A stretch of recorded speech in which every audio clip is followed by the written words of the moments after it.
The massive alien fleet appeared at the edge of Earth's solar system without warning. 847 ships dropped out of hyperspace like a swarm of deadly insects, their dark hulls gleaming under the distant sun.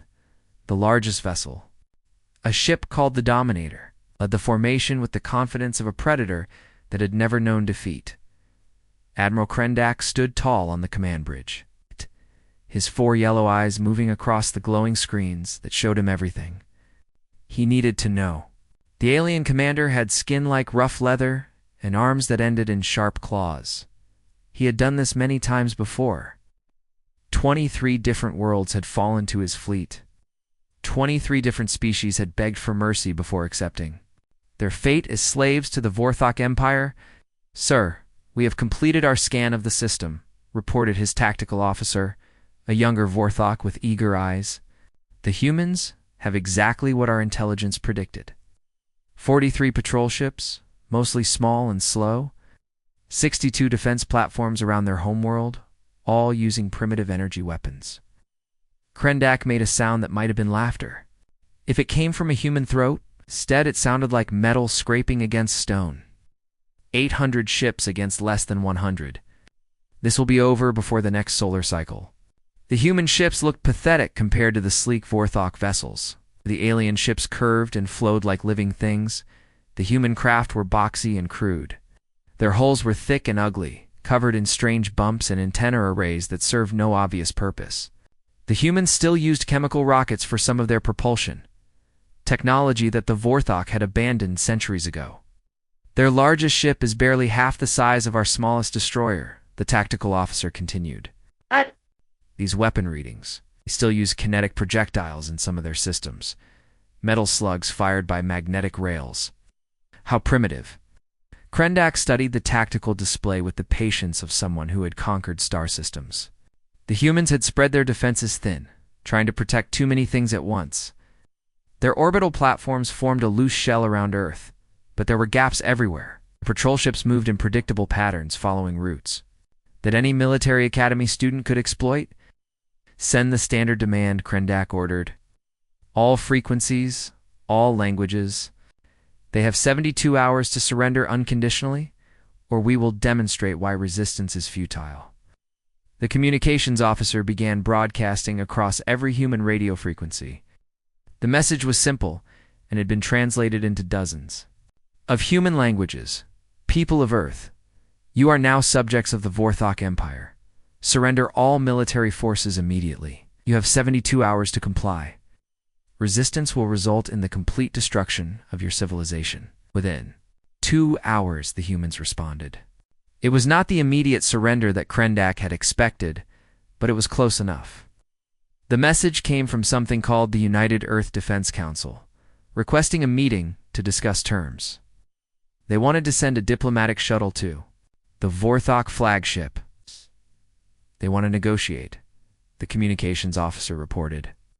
"Standard response from a species that knows it cannot win."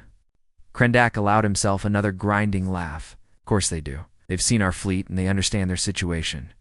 Grant the request. Let them come aboard and see the power of the Vorthok Empire up close. It will make the final surrender much easier." The alien admiral turned back to his screens, already planning the next phase of the conquest.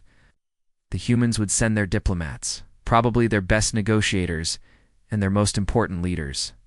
They would try to bargain for better terms, offering resources or technology in exchange for their freedom. But Krendak had heard it all before.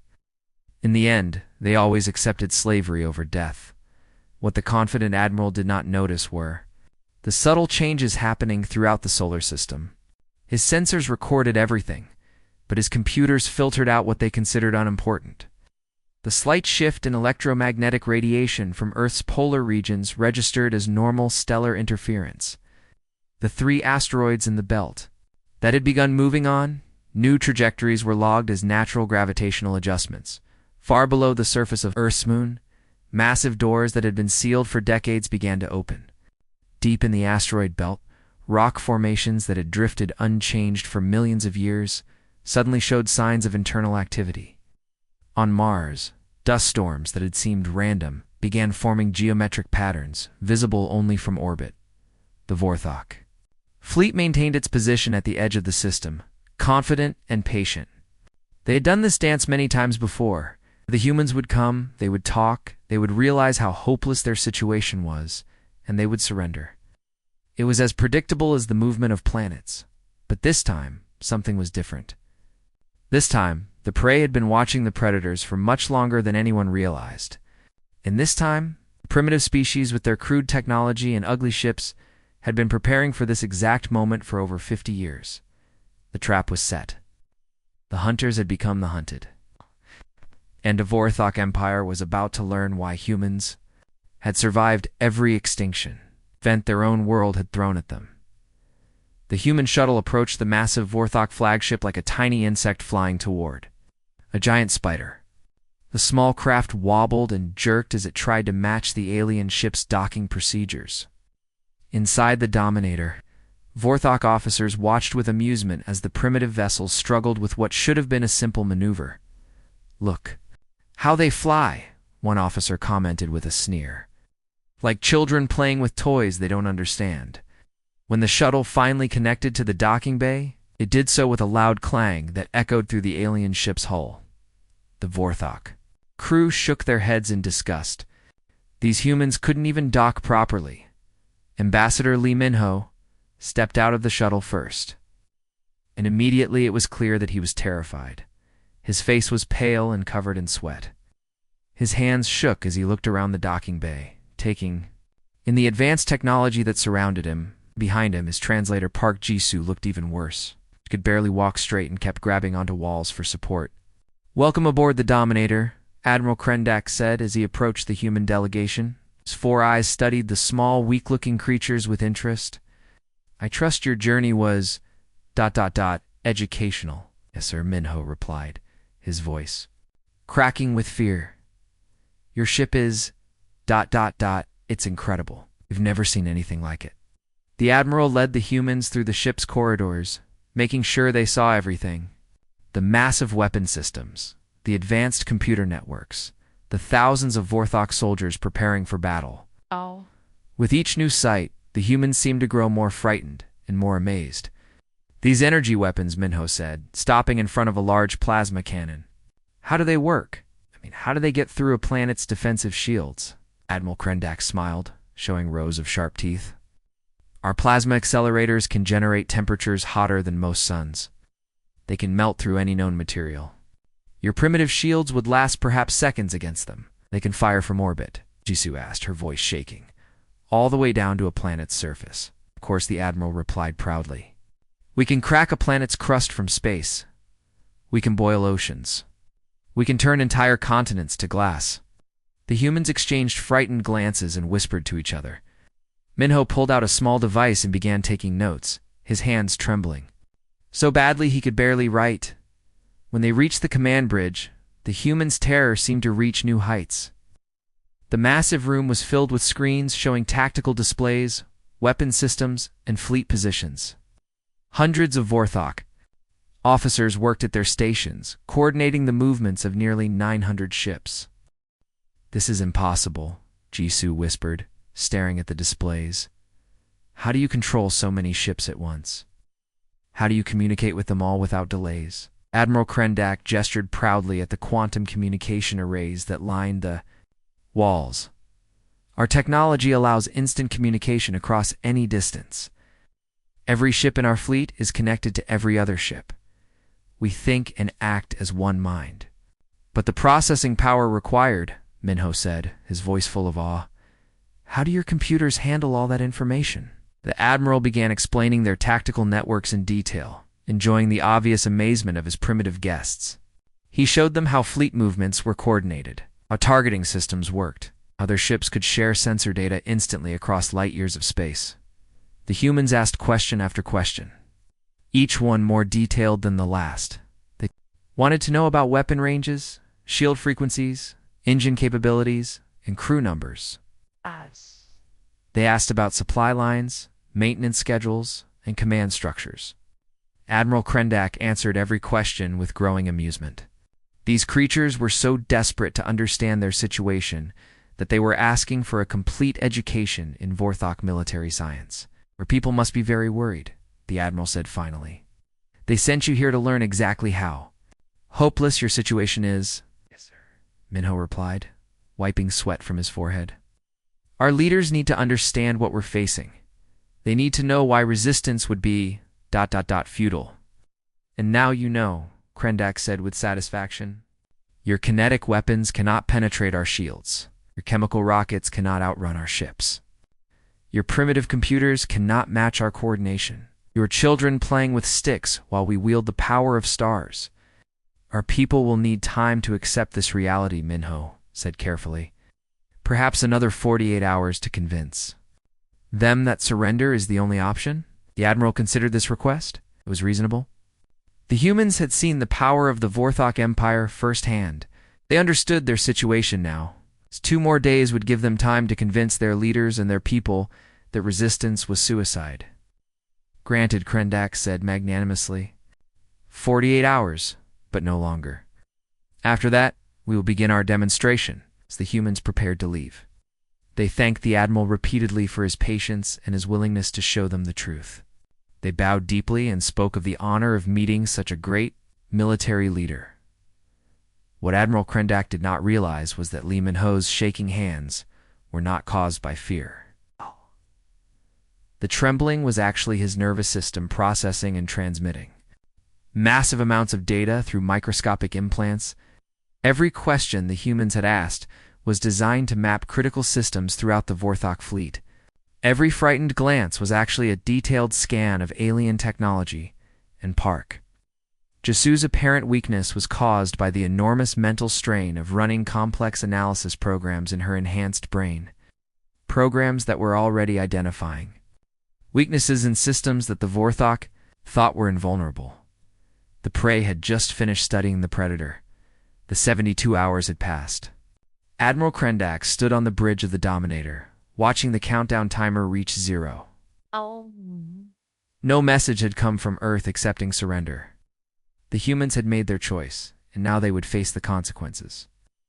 All ships, move. To attack formation, the Admiral commanded. His voice carried the weight of absolute authority. Target the major population centers. We will show them what happens when primitives refuse the generous offer of the Vorthok Empire. 847 warships began moving toward Earth like a tide of death. Their weapons powered up, energy readings climbing to maximum levels. The attack formation was perfect, a textbook example of overwhelming force applied with surgical precision. Sir, we have identified 12 major population centers, reported the tactical officer. New York, London, Tokyo, Beijing, Moscow, and others. Each target has been assigned to appropriate strike groups.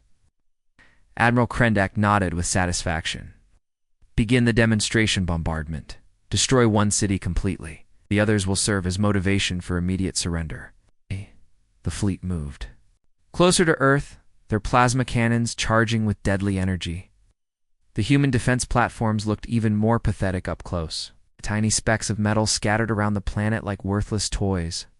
The few dozen human patrol ships maintained their positions, but they might as well have been insects trying to stop an avalanche. Target acquired, the weapons officer announced. New York City, North American continent. It's all strike group commanders. Report ready to fire. Admiral Krendak raised his claw to give the final order. Begin. The words died in his throat as space around Earth suddenly exploded into impossible activity. The primitive defense platforms that had looked so weak suddenly unfolded like deadly flowers. Hidden weapon systems emerged from what had appeared to be simple communication arrays. Energy signatures that should not have existed blazed to life across the electromagnetic spectrum. The platforms weren't weak at all. They were heavily armed fortresses that had been disguised as harmless equipment. What in the void is happening? Krendak shouted as his sensors went crazy with new contacts. The scattered human patrol ships were multiplying. What had been 43 vessels became 400, then 800, then over 3,000. Ships were emerging from asteroid bases, from hidden facilities on the moon, from camouflaged positions throughout the solar system. The humans had not been weak. they had been hiding. "Sir, we're detecting massive energy buildups from multiple human positions," the tactical officer reported, his voice high with panic. "They're targeting our ships with weapons we didn't know they had. The first human attack came without warning." What the Vorthok had dismissed as primitive kinetic weapons turned out to be something far more dangerous.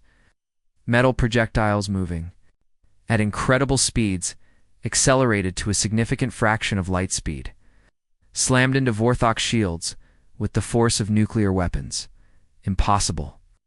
Admiral Krendak roared as his flagship shuddered under the impact. "They're using chemical rockets and metal slugs. Our shields should stop anything they can throw at us." But the shields were failing. The kinetic weapons were not simple metal slugs. They were relativistic kill vehicles, projectiles accelerated to such high speeds that they carried the energy of small suns. When they hit Vorthok shields, the shields simply evaporated. Then the energy weapons opened fire. The humans had claimed they didn't have advanced energy weapons, but particle beams and focused plasma streams now carved through the Vorthok formation. With surgical precision, ships that had conquered entire star systems died in seconds, their hulls melting under directed energy that burned hotter than stellar cores. How are they doing this? Krendak screamed as another of his dreadnoughts exploded in a ball of superheated gas. "Their technology is primitive. We scanned them. We know what they have." The tactical officer's hands flew over his controls as he tried to make sense of the impossible readings. "Sir, they're using our own targeting data against us. They know exactly where our weak points are." The human fleet moved like a living thing, each ship perfectly coordinated with every other ship. Their formation was flawless, their targeting was precise, and their weapons were devastating. The Vorthok fleet, which had seemed so powerful just minutes before, was being systematically destroyed. Admiral Kim Tae-young's voice suddenly filled every communication channel on every Vorthok ship. His words were calm and confident, spoken with the authority of someone who had already won. "Vorthok fleet, you are completely surrounded. Your shields are failing, your weapons are useless, and your ships are dying. You have one chance to survive this encounter. Surrender immediately or join your forward scouts in the void." "This is impossible," Krendak shouted at the communication screen. "We are the Vorthok Empire. We have conquered 23 worlds. We have technology beyond your understanding. You had technology beyond our understanding," Admiral Kim replied calmly. "Past tense. We've been studying your empire for 50 years. We know your weaknesses better than you do. We've been preparing for this moment since we first detected your scouts at the edge of our system. Around the Dominator, the battle was already over. Most of the Vorthok fleet was gone, reduced to expanding clouds of superheated debris. Surviving ships found themselves surrounded by human vessels, their weapons disabled by precise strikes that had somehow penetrated every defense they possessed." "How?" Krendak whispered, staring at the tactical display that showed the complete destruction of his once mighty fleet. "How did you know? How did you prepare? How did you hide all of this?" "We've been watching you for decades," Admiral Kim answered. "Every species you conquered, every tactic you used, every weakness you displayed, we learned from their mistakes. When you finally came for us, we were ready." The humans had not been weak. They had been patient, had not been primitive. They had been careful, and they had not been afraid. They had been hunting. Admiral Krendak's survival instincts finally kicked in as he watched his mighty fleet. Burning around him, the impossible had happened. The humans, those primitive creatures with their crude technology, had somehow destroyed most of the Third Fleet in less than an hour. "All ships, emergency retreat." He screamed into his communication system. "Execute jump protocol immediately. Get us out of this system." The remaining Vorthok vessels, 200 ships out of the original 847, began powering up their hyperspace drives. The retreat was messy and panicked, nothing like the organized military maneuvers they had practiced for centuries. Ships collided with each other in their desperate rush to escape. Some exploded as their damaged systems overloaded. Others simply vanished as their hyperspace drives failed catastrophically. Admiral Krendak's flagship, the Dominator, was one of the first to attempt the jump. The massive ship's hyperspace engines roared to life, tearing a hole in the fabric of space itself. For a moment, Krendak thought they had escaped. They were jumping away from Earth, away from the impossible human fleet, away from the nightmare. That had destroyed everything he believed about Vorthok's superiority. But when the Dominator emerged from hyperspace, Admiral Krendak's 4 eyes widened in horror. Human ships were waiting for them. What in the void? Krendak gasped as he stared at the tactical display. A formation of human vessels had somehow arrived at the jump point before the Vorthok fleet. They were positioned perfectly, their weapons already charging, their shields already raised. "Sir, how is this possible?" his tactical officer asked, his voice shaking with fear. "They couldn't have known where we would jump. Our hyperspace calculations are classified at the highest levels." More Vorthok ships emerged from hyperspace, each one appearing directly in the sights of waiting human vessels. The humans had somehow predicted every possible escape route, every jump point, every emergency protocol, every backup plan that the Vorthok military had developed over 8 centuries of conquest. "Emergency jump to Sector 77 Alpha," Krendak ordered desperately. "Use the secondary escape routes." Surviving ships that could still jump tried again, their hyperspace drives screaming as they tore new holes in space. But when they emerged, human ships were waiting there too. And at the next jump point, and the next. "Sir, they're everywhere," the communications officer reported, his voice hollow with despair. "Every jump point we try, they're already there. It's like they know our entire tactical manual." Admiral Krendak's flagship shuddered as human weapons found their mark. The Dominator's shields, which had protected the ship through dozens of battles, flickered and died under the precise assault. The humans weren't just firing randomly, they were targeting specific systems, disabling rather than destroying, capturing rather than killing. "How do they know where to hit us?" Krendak demanded. "How do they know our weak points?" His communications officer looked up from his station, his face pale with understanding. "Sir, I've been analyzing their attack patterns. They're using our own tactical frequencies against us. They know every command protocol, every encryption code, every communication system we have." "That's impossible," Krendak said, but even as he spoke, he knew it was true. "Our networks are secure. Codes are unbreakable." "Sir, they've been inside our systems for months," the officer replied, "maybe years. Every transmission we've sent, every tactical plan we've made, every weakness we've discussed in our private communications, they've heard it all." The truth hit Admiral Krendak like a physical blow. The humans hadn't just been preparing for this battle. They'd been studying the Vorthok Empire from the inside. They had somehow infiltrated their most secure communications networks and learned everything there was to know about Vorthok military operations. Admiral Choi. Su Yang's voice filled the communication channels of every surviving Vorthok ship. Her tone was calm and professional, like a surgeon explaining a procedure to a patient. "Vorthok vessels, you are completely surrounded. Your hyperspace drives have been disabled. Your weapon systems have been neutralized. Your shields have been eliminated. You have 2 choices. Surrender now and be treated according to the laws of war, or continue fighting and be destroyed." "This is Admiral Krendak of the Vorthok Third Fleet," he responded, trying to maintain some dignity in defeat. "They demand to know how you accomplished this. How did you know our plans? How did you predict our movements?"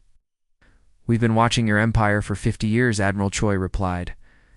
"We know how you think, how you fight, how you conquer. We've studied every battle you've ever fought, every tactic you've ever used. We know your military doctrine better than you do." Around the Dominator, the last few dozen Vorthok ships were being herded toward Earth-like animals, being driven to slaughter. Human vessels surrounded them on all sides, their weapons trained on critical systems.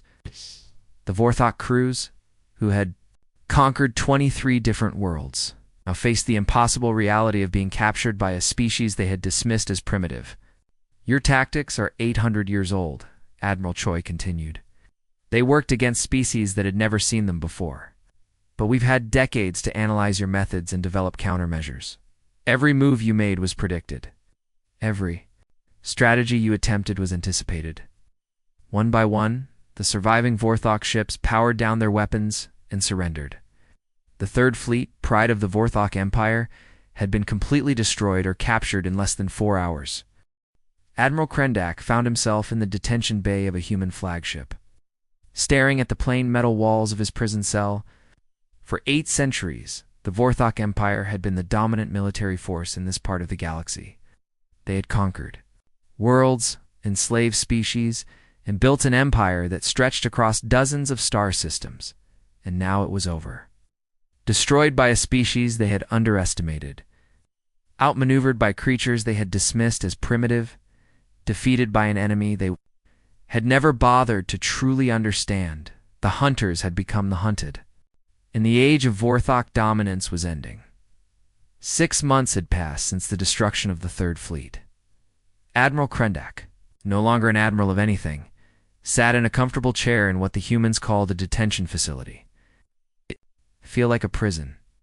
The room was clean and bright, with soft furniture and large windows that showed the earth spinning slowly below. The food was good, the guards were polite, and the humans seemed genuinely interested in his well-being. It was nothing like the detention centers that the Vorthok Empire used for prisoners. Dr. Yang Ji-hoon entered the room carrying 2 cups of something that smelled pleasant. He was a small man with kind eyes and a gentle manner. He spoke the Vorthok language perfectly, which had surprised Krendak at first. Now he knew that the humans had been studying his people for decades. "Good morning, Krendak," Dr. Yang said, setting one of the cups in front of the former admiral. "How are you feeling today?" Confused, Krendak replied honestly. 6 months, and I still don't understand what happened. How did you do it? How did you defeat us so completely? Dr. Yang settled into his chair and sipped his drink. That's a complicated question.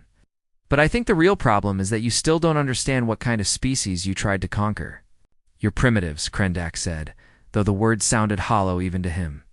Your technology was centuries behind ours. Your ships were crude and ugly. Your weapons were simple kinetic devices. That's what we wanted you to think, Dr. Yang replied calmly. Every piece of technology you saw, every ship you scanned, every weapon you analyzed, was carefully designed to make you underestimate us. We've been preparing for this moment for 50 years. Krendak's 4 eyes widened. You knew we were coming? We knew someone was coming? The galaxy is full of empires like yours, species that grow powerful, then use that power to conquer weaker worlds. We studied your empire for decades. We watched you destroy 23 different civilizations. We learned from their mistakes. But our intelligence was perfect, Krendak protested. We studied your world for months. We knew exactly what you had. Dr. Yang smiled sadly. Your intelligence was perfect. Saw exactly what we wanted you to see.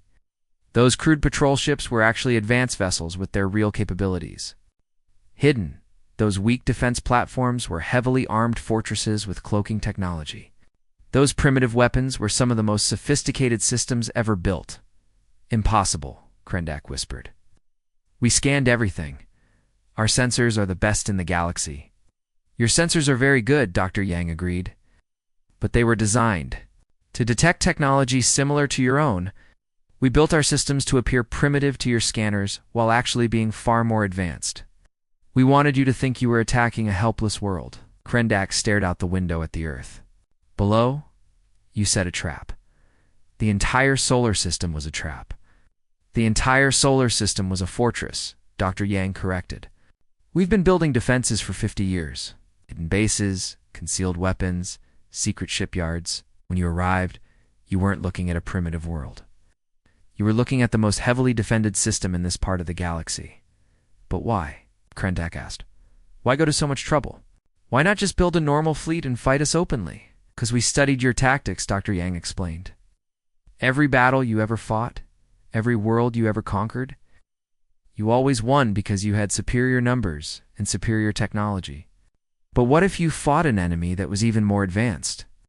What if you faced a species that knew your weaknesses better than you did? Through the window, Krendak could see human ships launching from orbital platforms.